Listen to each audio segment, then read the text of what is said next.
Hi, thanks for watching. So Chris tells me that you guys are in the stages of actually building a website, which is perfect timing for this video because normally what we're doing is showing people things they have to do to their existing website, and in most cases it ends up being a complete redesign. You guys are getting in at the ground floor, so you can actually implement these strategies right away. So what I'm going to do is just go through some of the things of how you should design the site and things that need to be made aware of so that way Google can properly rank the site in search results because then once you do get to the top, I'm also going to show you the traffic and volume and also the leads coming into the business that some of these top sites are generating, so you can see how your website can actually generate you some money and some leads rather than it just be an expense. So let's just take a look at what I've done is just a quick search for painter in Jacksonville, and I take a person, a company at the top, and then the very last company as well, and I just kind of compare them, and I have this tool that I'll show you the things on the backside. But let me just take a look, and see this is the company that's on the very last entry in the first page of Google search. So this would be the first person you have to try to outrank, so you can at least get onto the first page. So when Google is looking to rank a website, based on the content on the page, um, basically it doesn't really care much about the layout. There are things you want to have. You want to have, your buttons up top with a header, so that way you can everybody can navigate to all the services you offer, any locations, things like that. A majority of people nowadays are using their smartphone or mobile device, so you want to make sure everything's mobile optimized. So any kind of emails or phone numbers, you want to make them click to call, so that way it's one click and automatically puts the phone number into their dialer. All they have to do is hit send.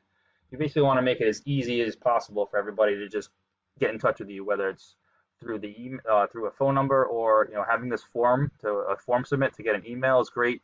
You want to keep that at the top of the page as well, so that way the same thing when it's in mobile format, this will be up top. They don't have to scroll all the way to the bottom. As far as Google is concerned, though, being a computer, it doesn't care about any of the layout. It's just going to come in and count all the words and text on the page. Now, it's generally looking for a minimum of about 1,500 words on a home page because it assumes that the more information you have, the more of an expert you are, and then the more likely it is to recommend you in the search results. So while it's counting all the words, it's also searching for keywords. So any kind of services you want to offer, any areas you want to offer them in, things like that. So this is where the number of words on the page really comes into play because you're only allowed to have one of these keywords for every 150 words of text. So the more services or locations or just keywords in general that you want to be found for in search results means the more content you have to add to the page. And furthermore, after the most recent Google update, if you are trying to rank a keyword in search results, the 150 words of text to qualify that keyword have to be talking about or describing or at least relative to the keyword that you're trying to rank for. So whether it's exterior painting, you need 150 words about painting and exteriors and things like that. If you're talking about drywall repair or any of the other services you offer, the 150 words of text to qualify that have to be describing or talking about the keyword itself. Now, while we're talking about keywords, let me just show you off this competitor page. These are all the lists of, this is the list of keywords and phrases that are being typed into Google search that are being found on this particular website. And then it also shows you the volume, the number of times per month they're being searched. So this is where a little bit of research gets done to try to find all the high volume keywords and making sure that you're using them on your website. So for instance, painters Jacksonville, Florida is being searched 600 times a month. It's a pretty popular keyword. So if your website gets ranked in the first page, those 600 people a month will be seeing your website. Then we're usually very conservative, and Google Analytics estimates about 10% of total search volume becomes a lead to your business, whether it's through a phone call or a form submit to the email. So that's a potential of 60 leads per month, giving your business an opportunity to try to close them. And then depending on that conversion rate for customers that actually turn into paying jobs, and then obviously the profit margin per job varies, but you can see just how the sheer volume of leads coming into the business every month can definitely add to some revenue at the end of the year, and that's only for one keyword phrase. So then you repeat that same process for all the high volume keywords, making, well, obviously relative to the services that you offer and the areas you offer it in, and that's how you can get a lot more traction and a lot of leads coming into the business every month. Now, if we take a look at this program that I have, as I said, this is the top company on the first page and the last company. So this program right here basically crawls the entire site and it shows all the information that Google finds that it uses to determine your ranking in search results and then ranks its strength and trust on a scale of 1 to 100. So besides the content on the page, Google also uses what's called the authority of your website or the trust that it has. Now, this basically boils down to a popularity contest because authority is gained when other domains or websites refer back to yours and create a link.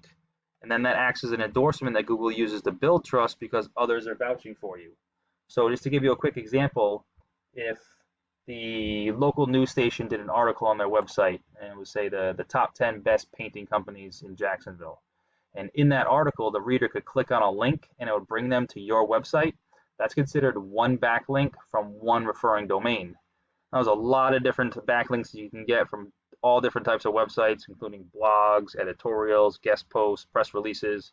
However, one very strong and important type is what's called a citation.